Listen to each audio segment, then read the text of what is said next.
Bueno, bienvenidos, muchas gracias a todos por venir. Vamos a charlar un poquito acerca de WordPress, pero vamos a hacerlo de algo que yo creo que no se escucha tanto, porque estamos acostumbrados a utilizar el contenido de las páginas web, pues directamente ahí, en ese editor que nos proporciona WordPress. Y yo últimamente vengo trayendo una metodología de trabajo que, bueno, por las circunstancias de la vida, a raíz sobre todo de intentar hacer páginas web pues cada vez un poquito más a medida, pues he ido dejando poco a poco de utilizar lo que normalmente llamamos el content de la página web, ¿vale? Así que algo que en realidad es pues simplemente una cosa que me ha ido ocurriendo con el tiempo, sin que yo me parara a reflexionar sobre ello, he querido traer aquí un análisis, pues un poquito de los motivos por los que realmente estoy haciendo algo, ¿no? Que es esto de no utilizar tanto el contenido. Pongo lo del casi, porque a veces sí que nos va a venir muy bien, luego hablamos también de esto. Pero, sobre todo, esta charla va enfocada en todas aquellas personas que quieran realizar proyectos web lo más a medida posible, ¿vale? Desde una estrategia, desde una planificación y con una serie de objetivos. Así que dicho esto, vamos a comenzar. Lo primero, para poder desgranar un poquito los motivos de esta práctica, vamos a hablar acerca de qué es para nosotros el contenido, ¿ok? En una página web. Y bueno, hay gente que podría decir que el contenido pues es los textos de la página web, o podríamos decir que son las imágenes de la página web. Todo eso estaríamos hablando del contexto en el que es el formato, ¿no? El formato de ese contenido, pues está muy bien, es una manera de verlo, pero otra manera de ver qué es el contenido es para qué, ¿no? Cuál es el uso que le vamos a dar a eso, ¿no? ¿Cuál es el objetivo del contenido de una página web? Para mí el contenido, y luego lo explicaré un poquito más en detalle, es una consecuencia, al igual que el diseño. Para mí el diseño y el contenido son consecuencias, bueno, de una planificación que tenemos que hacer antes de desarrollar una página web, y de ahí van a surgir una serie de necesidades. Porque nosotros con el contenido lo que vamos a hacer es básicamente, esto se podría definir también de muchas maneras, ¿vale? Pero bueno, vamos a llamar la atención del usuario que va a ver la página web, vamos a hacer que comprenda una serie de cuestiones, vamos a hacer que tome ciertas decisiones y finalmente pues podemos hacer que tome una acción. Todos los contenidos van enfocados de esa manera. Me da igual que sea un artículo del blog, que el objetivo puede ser hacer y mejorar imagen de marca para el negocio, puede ser no sé, dar contenido de valor para que luego se acabe suscribiendo, o simplemente podemos enlazarle a un producto, ¿vale? Siempre va a haber una especie de proceso, y sobre todo siempre va a haber una idea detrás, va a haber una planificación de para qué es ese contenido. Y esto se aplica a todas las secciones de la página web. Me da igual que sea la home, que sea el quiénes somos, el blog, un listado de productos, hasta, bueno, iba a decir, hasta el aviso legal. Pero bueno, igual el aviso legal no tanto, ¿no? Pero todas las páginas web van a tener ese tipo de objetivos, ¿vale? Aquí os pongo un ejemplo. Es un ejemplo así como muy rápido, hecho en 5 minutos, pero es para que veáis que, bueno, esto sería una sección de un servicio. Imagínate, pues diseño de logotipos. Y lo que nosotros vemos aquí como contenido, que es en general, pues hay muchas cosas, muchos textos, pues bueno, aquí tenemos unas frases aquí arriba, luego aquí tenemos otro bloque, aquí unos últimos proyectos, unos trabajos, aquí abajo hay un formulario. Vemos como un todo. Pero realmente, detrás de un diseño, y en este caso también detrás de un contenido, siempre hay una intencionalidad con ese tipo de acciones que os he comentado. Si hiciéramos una especie de análisis de esto que estamos viendo, podríamos ver que evidentemente tenemos el nombre del servicio para informar al usuario del nombre del servicio. Después colocamos, por ejemplo, un gancho que puede ser una frase que pueda atraer un poquito a la gente. Si estoy hablando, yo qué sé, pues a gente que son frikis del mundo de los muebles de madera, pues intentaré hablar un poquito en ese tono y con esas palabras y las cosas que a él le puede interesar leer, para que haga match conmigo y así el contenido pues le vaya a entrar mejor. Luego podremos estructurarlo, esto se puede estructurar de más maneras, ¿vale? Esto es un ejemplo, pero podemos hablar del problema, en este caso un problema al que nosotros luego le vamos a dar una solución. Oye, pues mira, la mayoría de logotipos se diseñan como si fueran simplemente un dibujo, pero no consiguen pues transmitir los valores de la empresa, tal cual.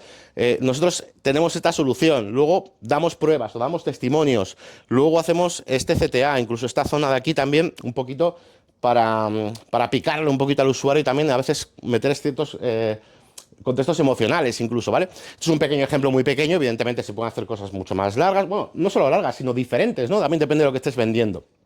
Así que como pongo ahí ¿Me estás diciendo que cada texto y cada imagen tiene un propósito? Pues obviamente, ¿vale? Que es una cosa que es, pues, es obvia, pero muchas veces no nos paramos a pensar en ello y parece como que el texto es pues una definición, ¿no? De un servicio y como si fuera un manual de instrucciones. Y eso no es. Una página web tiene siempre el objetivo de querer que el usuario haga ciertas cosas. Por eso, cuando empezamos muchas veces a hacer páginas web a clientes, a veces caemos en la tentación de decirle al cliente que nos pase los textos. El cliente nos pasa una serie de contenidos o de textos que pueden ser un flyer que tenía guardado ahí en un cajón u otras cosas, y eso no es el texto de la web. Esos son textos de su empresa. Pero no es el texto de la web, porque la web tiene una intencionalidad, ¿vale? Así que esto se estructura, ¿vale? Yo por eso en todos los proyectos suelo meter una serie de fases que a mí me parecen muy importantes, que son esas fases iniciales de consultoría, de auditoría, donde miramos pues, cuáles son los perfiles de audiencia que va a tener ese proyecto web, cuál es la competencia, qué cosas están guapas de ese negocio, qué cosas no. Con todo ese tipo de información y buscando sobre todo pues cómo le van a encontrar, vamos perfilando un poquito cómo va a ser la página web. Y esa parte estratégica es lo que va a hacer al final que los proyectos funcionen. Esto es importante porque una de esas fases es un poco pues esa delgada línea que hay entre el contenido y el diseño, que normalmente pues, se hace a través de unos wireframes, unos esquemas, que bueno, puede ser así o puede ser una servilleta, me da igual, pero la cuestión es que hay una intencionalidad. Y aquí, por ejemplo, pues vemos cómo se han estructurado las cosas, pues dependiendo de lo que sea. Pues, ¿qué vamos a hacer en la portada del proyecto? Pues mira, en la portada de la página web, pues en la portada vamos a hablar, lo primero vamos a hablar de esto, luego vamos a hacer algo para diferenciarnos y vamos a poner en qué nos diferenciamos de la competencia, luego unas imágenes de antes y después, luego vamos a poner unos testimonios, luego no sé qué, vale, pero en una entrada del blog, ¿qué vamos a hacer? En el blog vamos a hablar siempre del reto, de la solución, vamos a poner aquí un CTA, vamos a enlazar al newsletter, o sea, siempre hay una intencionalidad y una estructura, sea la que sea, ¿de acuerdo? En esta charla os voy a poner un pequeño ejemplo que además también será, bueno, es el ejemplo que tengo en mi canal de YouTube, en un pequeño curso que estoy haciendo, que básicamente es un negocio que se va a dedicar al montaje de setups para streamers, ¿vale? Y va a tener diferentes tipos de audiencia, que si podcasters, que si gamers, ¿vale? Lo que sea. Entonces, en este proyecto vamos a tener diferentes elementos. Por ejemplo, habrá servicios, habrá productos también, habrá proyectos realizados, ¿ok? Y cada uno pues va a tener una serie de cuestiones para poder hacer que el usuario, aparte de informarse, pues llegue a comprar, ¿vale? Entonces, toda esta parte de análisis es muy importante. ¿Qué ocurre? Que después de hacer toda esa parte de análisis con el cliente, con todo este tipo de conceptos, nos vamos a WordPress y ¿qué nos encontramos? Pues lo mandamos todo a tomar por saco. Eso es una cosa muy común. Porque después de haber analizado todo, después de haber estructurado cómo va a ser cada contenido para poder hacer que el cliente venda, para hablar al usuario de la mejor forma, no sé qué, nos vamos a WordPress, nos encontramos con un editor que es título y contenido, y muchas veces, y es lógico porque es como se nos presenta WordPress por defecto, pues cometemos el, para mí, error de meter aquí dentro de ese editor pues todo el contenido, ¿ok? Esto tiene una serie de connotaciones, puesto aquí con súper grandes ventajas, pero obviamente es sarcasmo, porque nos va a ocurrir que el cliente va a poder no solo escribir ahí dentro de ese contenido, sino también va a poder diseñar. Eso es un problema, ¿vale? Más que nada porque el cliente ni quiere ni debe, ¿no? O sea, realmente, ¿no? Ni sabe. Entonces, eso es un problema. Luego, nada nos va a obligar a que la web siga la estrategia planificada. O sea, ahí dentro, una sección de un servicio puede ir así, otra así, en otra no pongo lo de la solución, en otra no pongo lo del CTA. No hay una estructura para meter ese contenido que tanto tiempo hemos gastado en esa planificación y estrategia, ¿no? Y por último, pues eso, ¿no? Puedes meter diseño del contenido y así rediseñar la web implicará rehacer todo el contenido. Cuando estamos utilizando el editor de contenido directamente, con bloques, ¿no? Como estamos ahora utilizando mucho, lo que ocurre es que tenemos un panel para dar estilo a esos bloques. ¿Y qué ocurre? Que si empezamos a dar estilo a esos bloques, si yo mañana quiero cambiar el diseño de la página web, estoy pegando ese diseño a ese contenido. Con lo cual estoy metiendo como el diseño en la base de datos. Si mañana quiero cambiar de tema, tendría como que cambiar el contenido. Al final, para mí la solución correcta a todo esto es separar siempre todas las cosas. Las funcionalidades se separan en los plugins, el diseño lo maneja el tema Y el contenido debería ir, para mí, lo más limpio posible en la base de datos. ¿Para qué? Para que yo mañana pueda jugar como yo quiera con ese contenido y mi lista de beneficios del servicio será siempre esa lista de beneficios que está metida en la base de datos y ya me encargaré yo luego con el tema de decirle si esa lista quiero que tenga tal icono, que aparezca arriba, que aparezca abajo. Bueno, cuando maquetemos la página web ya lo decidiremos, pero el contenido tiene que estar ahí puro. No puede ser que yo meta diseño directamente en ese contenido y eso también es un problema, ¿vale? Así que bueno, entonces, ¿qué? ¿Cómo hacemos esto? ¿O cómo suelo hacerlo yo? Bueno, básicamente, estructura, ¿vale? Todo estructura. Empezando por la planificación inicial de dónde sale el contenido. Una pequeña captura, no hace falta ni que lo leáis, pero bueno, es un ejemplo de pensamos para cada tipo de plantilla que va a tener nuestra página web, la single, las entradas, el producto, el proyecto, ¿no? Todos esos tipos de elementos, y vamos a pensar con qué palabras clave, con qué intenciones van a llegar a cada una de ellas, porque a veces yo le voy a querer mandar a un proyecto. Si alguien busca, por ejemplo, en el ejemplo este de montaje de setups para streamers, si alguien busca setup de no sé qué streamer, pues entonces yo igual quiero que llegue al proyecto. Y el proyecto estará enfocado para luego decirle, oye, ¿quieres tener un setup como este? ¿Vale? Y le iremos guiando. Si alguien busca, necesito un montaje para un estudio de podcast, pues le llevaría al servicio, o le iría llevando a diferentes sitios. Y una parte bastante interesante es esta que pongo aquí de requisitos CTA, que de hecho es la única a la que he expandido la columna para que se vea más o menos qué suelo hacer. Es un pequeño ejemplo, sin más, pero los requisitos CTA yo llamo a qué se tiene que cumplir en esa sección para que consigamos lo que queremos de ese usuario. Por ejemplo, si tienes una web de, yo qué sé, de muebles antiguos, pues tú no te puedes cascar ahí el título de un título sin más de mueble de madera no sé qué y 45.000 euros, una silla.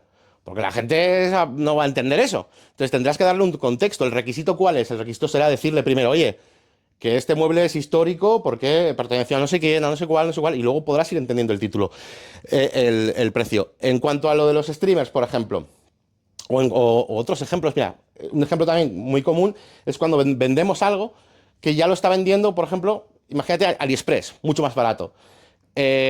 Coches de estos RC miniatura radiocontrol. Vale, si una empresa se dedica a eso y esa empresa dice, no, voy a vender esto, pero voy a hacer una comunidad, voy a tener un taller de reparaciones, un foro, tenemos stock, vamos a poder enviártelo en 24, 48 horas. Coño, pues para mí, antes de poner el precio, que seguramente tú seas más caro que AliExpress, es importante que el usuario se entere de eso, que el usuario se entere de, lo vas a tener en tu casa en 24 horas, hacemos competis, hacemos taller de reparación, tal, no sé qué, y ahora te pongo el precio. Y entonces la gente puede tener motivos de sobra o por lo menos lo suficientes para poder comprarte, ¿no? Eso es lo que llamo yo los requisitos CTA, ¿ok? Son cosas que no pueden faltar para provocar esa compra. Con todo, esto es mucho más profundo, pero y además se basa en diferentes tipos de audiencia, cada proyecto tiene diferentes tipos de audiencia, pero bueno, el resumen es que con toda esta información es cuando ya pasamos a hacer esos esquemas, y como veis aquí, hay diferentes tipos de plantilla dentro del tema. Parecido a lo que hemos enseñado antes con el wireframe, lo mismo, solo que donde leches metemos todo este contenido en WordPress. Y para eso hay que conocer un poquito cómo es la base de datos. No me voy a parar aquí en esto. WordPress es muy sencillo. Tenemos entradas, usuarios, taxonomías, que es la forma de organizar, ¿no?, los posts en WordPress. Pues, categorías es una taxonomía, marca es una taxonomía, ¿no? Por ejemplo. Comentarios y opciones. Bueno, y luego la posibilidad de hacer tablas personalizadas, ¿no? Entonces, eso es el material que tenemos en WordPress. Entonces, si yo quiero tener servicios, pues podré utilizar la tabla de los posts y hacer un tipo de entrada, ¿no?, un tipo de post, un custom post type que solemos llamar, pues de servicio. Y haré un custom post type de producto. Y haré un custom post type no sé qué. Que quiero utilizar algo más privado, pues para reservas, por ejemplo, pues igual me hago un custom content type, es decir, una puñetera tabla separada en la base de datos y ya está, ¿vale? Que no tiene un reflejo en frontend. Pero al final es meter las cosas en su sitio. Esto hay que entenderlo, pero lo más importante es esto, ¿vale? Tener un esquema, como digo aquí, da igual que lo hagas en una servilleta, pero hay que tener muy claro de qué se compone esta página web. Aquí vemos como muchos elementos, pero realmente son las cosas normales que va a tener esta página que estamos hablando de los streamers. Pues, ¿qué tenemos? Pues tenemos proyectos, servicios, testimonios, garantías. ¿Y dentro qué tienen? Pues lo que decidamos, ¿no? Pues, por ejemplo, un testimonio que tiene, pues el comentario, un producto relacionado o un servicio y un autor. Pues vale. Los proyectos que tienen, pues mira, un campo de introducción, un campo de reto, un campo de solución, un campo de resultados, un campo de galería de antes, otro de galería de después, un cliente relacionado y un estado del proyecto. Pues cosas con sentido. Lo mismo con los servicios. Introducción, problema, solución, beneficios, texto del CTA, por ejemplo, proyecto relacionado. ¿Vale? Por eso están las flechitas. No es más que eso. Cuando veáis flechitas es porque estoy relacionando servicios, en este caso, con los proyectos, ¿vale? Para que un servicio pues, pueda estar relacionado con un proyecto, por ejemplo. Entonces, este esquema nos va a indicar a nosotros cómo crear esa estructura, ¿vale? Para tener los contenidos tal y como los hemos pensado. Así que ahora sí, podemos irnos a WordPress y sí podemos tener una estructura de esta manera. Yo, por ejemplo, aquí os estoy enseñando cómo es cuando metemos, no me entra en la misma pantalla, los he separado en trozos, pero esto es scroll, cómo es cuando metemos un servicio en esta web. Tenemos el título, el content, ahora hablamos un poco del content, pero está vacío. Y lo que tengo es un campo para la introducción, un campo para el problema, un campo para los beneficios, el texto del CTA, proyectos relacionados con este servicio y la solución creo que lo ha duplicado. Ah, no, es porque lo he puesto aquí. Y la solución, ¿vale? Los campos que hemos visto antes. Entonces, esta es la manera en la que yo guardo la información de la base de datos, tal y como he estructurado yo el proyecto, como he pensado que tiene sentido los servicios, porque el servicio es así, el producto será diferente, el producto tendrá precio, tendrá otras historias. El blog incluso será diferente, ¿vale? El blog también podrá tener sus historias, incluso se podría hacer que dependiendo de la categoría, la estructura de los campos puedan cambiar. Pero ya hay una estructura detrás, ¿vale? Sobre todo para que después de esto, entonces sí podamos empezar a maquetar y hacer el diseño, ¿vale? Aquí tengo que hacer un pequeño disclaimer, y es que el contenido en WordPress como tal, si nos vamos a la base de datos, dentro de los posts, tenemos lo que se llama el post-content, ¿vale? Igual que tenemos post-title, que es el título, el exter, que es el extracto, bueno, todas estas historias. Hay un elemento, ¿no?, que es el post-content, y ahí dentro se guarda todo lo que está en este editor principal, el que yo tengo vacío aquí, ¿vale? Porque estos son campos personalizados. Entonces, este editor a veces puede venirnos bien, tú puedes reutilizarlo, yo que sé, igual la introducción, en lugar de hacerme un campo personalizado, pues podría haber usado el propio content de introducción. ¿Por qué puedo querer a veces utilizar el content? Porque en WordPress muchas funciones, sobre todo viniendo de plugins, se apoyan en el content para hacer sus cosas. Ejemplo, si conocéis el concepto de los hooks, esto os puede sonar mucho. Mira, se ve muy bien, por ejemplo, en WooCommerce. En WooCommerce tenemos, ya sabéis, en las tiendas online hay un botón de añadir al carrito, ¿no? Por ejemplo, pues si tú buscas un plugin que en lugar de añadir al carrito te transforme tu tienda online en un sitio que ponga pedir presupuesto, lo que hace ese plugin es engancharse en la función original del botón de añadir al carrito y sustituirla, ¿vale? Entonces, claro, es necesario que haya un añadir al carrito para que esa función funcione, porque se engancha en esa función original. Entonces, por eso digo que hay veces que ciertos plugins pueden querer engancharse en el content. Igual algún plugin iba a decir, bueno, un plugin de SEO, ¿no?, que te analice las palabras que tengas en tu content. Aunque los plugins de SEO soportan ACF y Etengine y todos los campos personalizados. Pero bueno, ya me entendéis. La cosa es que tenéis que pensar a veces si es que hay alguna cosa para la que necesitéis por obligación un content. Yo no me la suelo encontrar, la verdad, ¿vale? Yo muchas veces lo dejo así, vacío, o incluso hasta podéis quitar el editor, ¿vale? Pero bueno, simplemente tened esa consideración. Y ahora que sabes cuál va a ser el contenido, porque ahora que tú tienes ya todo esto de lo que hemos hablado, ¿vale? Después de este análisis, de esto, de los esquemas, ¿vale? Con toda esa información es cuando creas el contenido, ¿vale? Ya hemos visto. Y ahora que tienes eso, y esto quería dejarlo también claro en esta pequeña charla, ahora que tienes eso es cuando te pones a hacer el diseño. Yo lo hago así, o a mí es como me parece correcto. ¿Por qué? Pues porque dependiendo del contenido que tengamos, dependiendo de las cosas que queramos decir, de si de repente el cliente tiene unos vídeos hechos con dron de puta madre, o de si el cliente tiene unos textos muy pequeñitos o muy largos, todo eso va a implicar consecuencias en el diseño. ¿Ok? Yo diseño en base al corazón de verdad de lo que estamos creando, que es esa estrategia y esos contenidos, no es al revés, no.